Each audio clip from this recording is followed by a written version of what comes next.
അണ്ണാ, ഈ പത്രം നോക്കിയാൽ മുഴുവൻ പീഡനത്തിന്റെ കഥകളാണല്ലേ.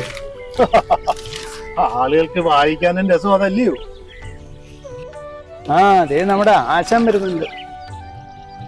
ആശാൻ നേരത്താണല്ലോ. ആശാനെ, ഈ പാലത്തിന്റെ പണി ഉടനെ അങ്ങനെ നടക്കൂ? ഓ അത് ശരി.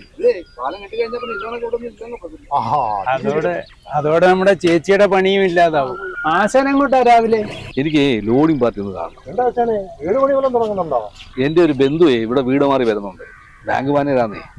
അപ്പൊ ആ ലോഡ് ഇറക്കുമ്പോൾ അതിന് മുമ്പ് അവരെ ഒന്ന് കണ്ടാലേ ഒരു പ്രശ്നങ്ങൾ തീരുമല്ലോ. അതേ ആശാനെ, യൂണിയൻകാരുമായിട്ട് സംസാരിച്ചുറപ്പിച്ചിട്ടേ ലോഡ് കൊണ്ടുവരാവൂ, അല്ലെങ്കിൽ പ്രശ്നമാവേ. എനിക്കറിയാന്നേ, അതുകൊണ്ടല്ലേ നേരത്തെ യൂണിയൻകാരോട് സംസാരിക്കാന്ന് വിചാരിച്ചു. ഇവിടെ ലോഡിംഗ് പ്രശ്നം വളരെ കൂടുതലാണ്.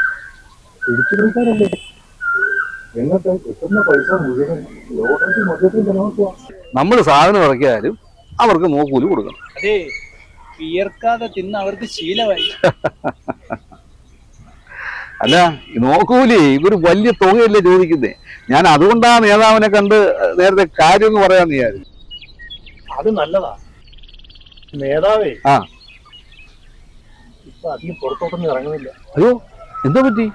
സുഖം നടക്കുന്നോ? അതൊന്നുമല്ല, ആശാനമാരെ വിവരമൊന്നും അറിഞ്ഞില്ലയോ?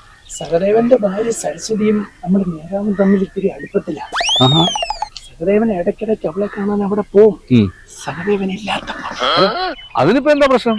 കഴിഞ്ഞ ആഴ്ചയിൽ നമ്മുടെ നേതാവിനെയും സഹദേവന്റെ ഭാര്യയും കൂടെ നാട്ടുകാർ കയ്യോടെ പിടിച്ചു.